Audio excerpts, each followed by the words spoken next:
Alright, there is not 364 more days until next year's racing season, so gotta keep making progress. So still have a bunch of projects left to do.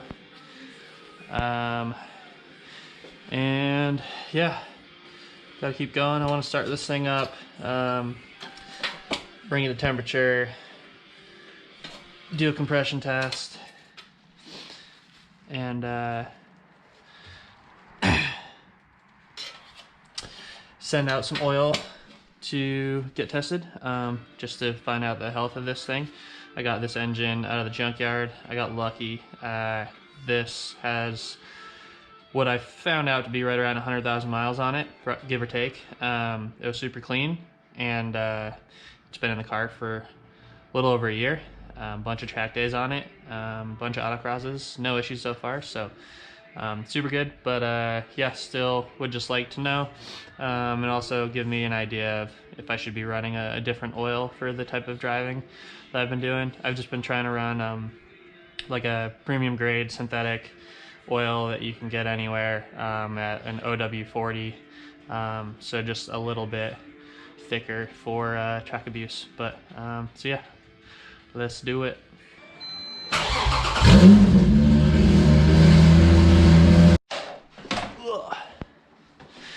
Okay, drain the oil. Going to send out a sample to get tested, just to check the condition of the oil, see if I should be using something different. So that's gonna go to Blackstone. They have this little kit that they send out for free, and it's got postage, so you just send it back and pay for it. It's like 30 bucks, and they'll send you a description of what's going on with the oil and maybe a suggestion of something to change. So get that checked. So obviously drain the oil. Handy little trick to save your super expensive transmission fluid. It's like, this stuff was like 90 bucks or something. So, and it doesn't have that many miles on it. But I wanted to drain the gearbox because I need to redo some of the seals on the axles. So saving this stuff. So I just bought a distilled water from the store for $1 for the container, clean container. Emptied it out, dried it out, just cut the top off, and then you can save your gearbox fluid to pour back in. Save yourself 90 bucks. Alright, these are the plugs from cylinder 1 here to cylinder 6.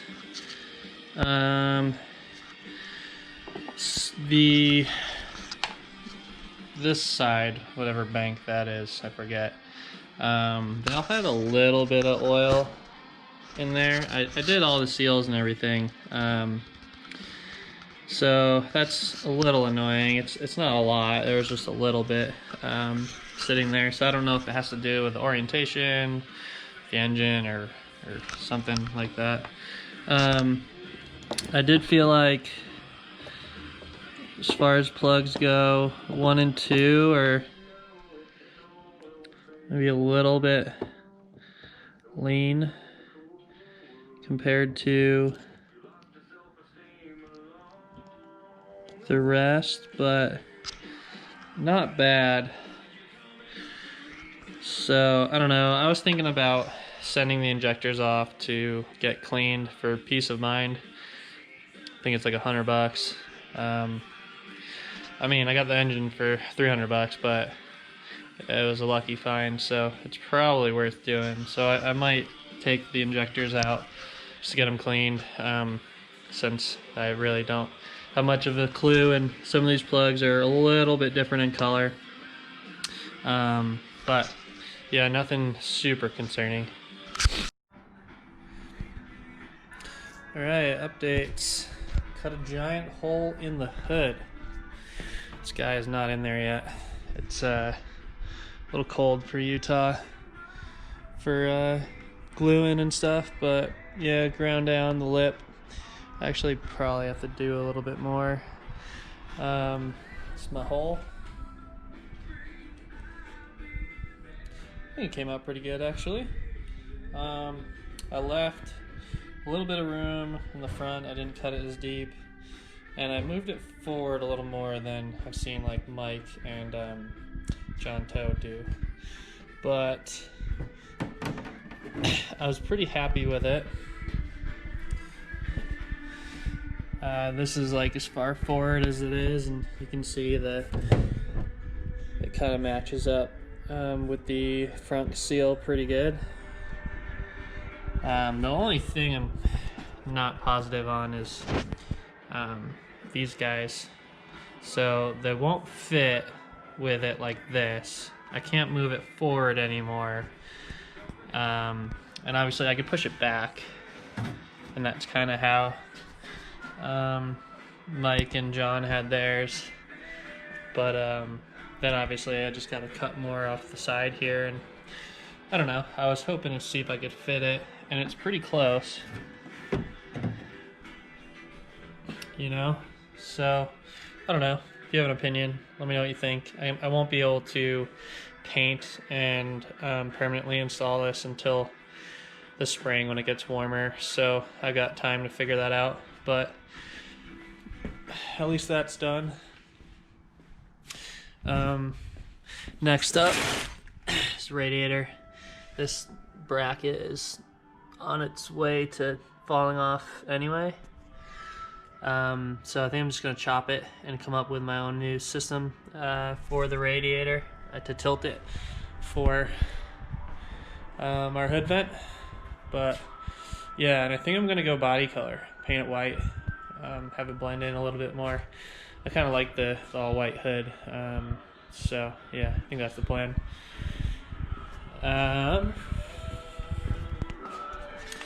Got the Wilhelm Raceworks diffuser installed, and it went together really well. He gives great instructions and has all the parts and everything, so you don't need anything except a riv nut puller and a rivet tool, which went well. So pretty stoked on that. I did port the lower manifold, intake manifold, and I also obviously can't see it, but ported the edge of the throttle body a little bit, just because there's kind of a lip there, and I just kind of made it a little bit more velocity stack style. Figure couldn't hurt, couldn't help, or yeah, couldn't hurt, maybe help, maybe not. Oh well. Yeah, so there's your diffuser. Looks like it's about 10 degrees angle of attack over here, which might be a little too much. But I kind of bought it because this was a much better job than I could do, probably for the same amount of money. And it wouldn't be too hard to make those AOA adjustments, undo those rivets, drill a couple new holes, same with here, and just lower it down. So yeah, probably would need like a little spacer on that piece, but other than that, I don't think it would be too bad. And I've got just some cardboard under here for now, but I'm gonna make a big undertray piece to kind of work into the flat body. This is just a cardboard mock for now. I still gotta finish the end, but I think I'm gonna do maybe some foam core with this basalt roll, and just glass that up. Should be super light and easy to go on and off without ruining it. So yeah, and it's out. I think this was involved in a little fender bender at one point. I don't even have to cut it off yet. I'm gonna have to clean up these pieces though. Got a little paint on there, but yeah. And then also I got rid of, where are they? The nuts. Kind of used them as a placeholder.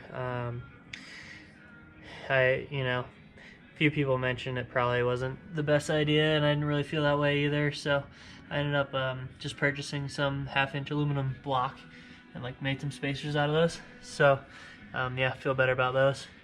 And another few items checked off the list. Now I gotta work on putting a mount on this bad boy and getting the radiator back in. So another update is the radiator. So I have since moved it and angled it facing up for the hood vent. I haven't made this hole yet, so that's still to come.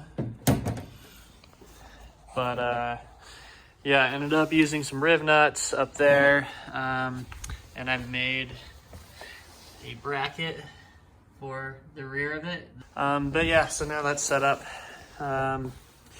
to come out the hole here if I make it. Well, yeah, when I make it, and create some ducting. So then I can finish the whole radiator setup.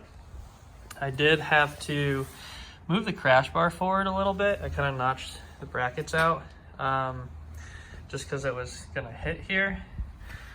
There's a little bit more room to move it forward, which I probably will. Yes, I don't know if I'll be able to use the foam in the front bumper to get that to work. So making a bunch of progress. Waiting on the big brake kit from Alex and his oil pan tray, or why can't I think of the words? Baffle, oil pan baffle. Just hopefully gonna be pulling much more G's with this car. So I just didn't have any problems before, but just gonna feel better with having that. So that, along with, I got some new fenders, well, new to me fenders, to work on the front for the new super wide rubber that's going up there, and work on venting everything appropriately. So I just didn't really want to cut up these fenders since they're in pretty good shape. So I came into those, and yeah, gonna get, once I get those wheels and tires to show up, I'm gonna mount them on, and then I'll be able to start working on that. But without being able to see how wide everything is, I can't really do it yet. So waiting on a few things. I gotta order those wheels. Just been procrastinating because shit's expensive, but oh well, here we are. So I ended up pulling the injectors to get them cleaned. I just basically was gonna feel better doing it. So yeah, this is the test. So everything passed, so nothing looks super bad. You can see the highest flowing injectors were at 85, and the lowest one was at 82. They've been cleaned and on the O-rings, and new performance filters on the injectors as well. And then so afterwards, everything is up to 89 and even. So yeah, not too bad to start, but feel good, feel better now for next season, just to have a clean starting point. And yeah, obviously things will just run better when they're even. So I got the analysis back from Blackstone. Overall, it looked pretty good. They mentioned that they saw a little bit more wear than they would expect for 1,000 miles of use, but because it was used in a harsh environment or being run very hard, that there isn't anything that they're concerned about as long as everything stays the same.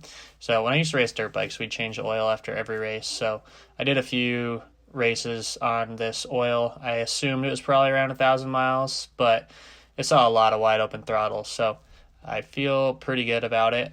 I thought it was interesting seeing some of the zinc levels in here. This is just a Castrol OW40, but yeah, There's nothing to be super concerned about. I'm probably do another one just to see where the trends are, but I'm pretty stoked. All right, so got another 2GR. This one was from a 2012 Sienna. It comes with the oil cooler, which is sweet. Had just over 100,000 miles on it. Came on a pretty good deal. So yeah, I still got the transmission attached. And the person I got it from was like, dude, just take the whole thing. Return the transmission to me and whenever you're done with it, if you don't have the space. So yeah, gonna yank this thing off, pull the plugs, check it out a little bit, and yeah, start getting it ready for the new car. So that's exciting. But yeah, so pretty stoked. Going to have two GR MR2s. This one has definitely become like the race car. So gonna have a daily. Hell yeah. Stoked. Let's get into this thing. All right. Got the engine apart from the trans. Get rid of that transmission. Got it over here. Going through it. The guy I got it from, there was a few broken pieces, unfortunately. And like these sensors. And on the harness, he does have a few engines though, and a couple of different harnesses. So he told me that I can just kind of go swap them out and grab what I need. So that's sweet. Obviously plugged the holes, looked down into everything. Was pretty clean, you know, for what's normal. There's always some gunk down in there just from oil coming out of the PCV. Spark plug holes, the tops of pistons didn't look super caked. There's a little bit of residue. I mean, it does have just over 100,000 miles, so to be expected, but not super bad. I do think these plugs, though, are like the original plugs. They definitely need to be changed. So, yeah, just gonna need some new plugs. Got to do some new gaskets. And yeah, pretty easy, so not too bad. Got a good place to start with for the new red car, and yeah, just gotta start getting parts now to make it complete like this sucker. All right, just pulled the valve cover off, and pretty stoked. This is looking pretty good.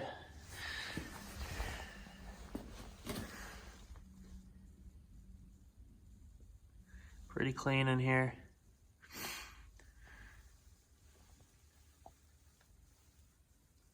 Don't see any crazy wear spots, and yeah, no sludge buildup. So yeah, we're looking good. Stoked.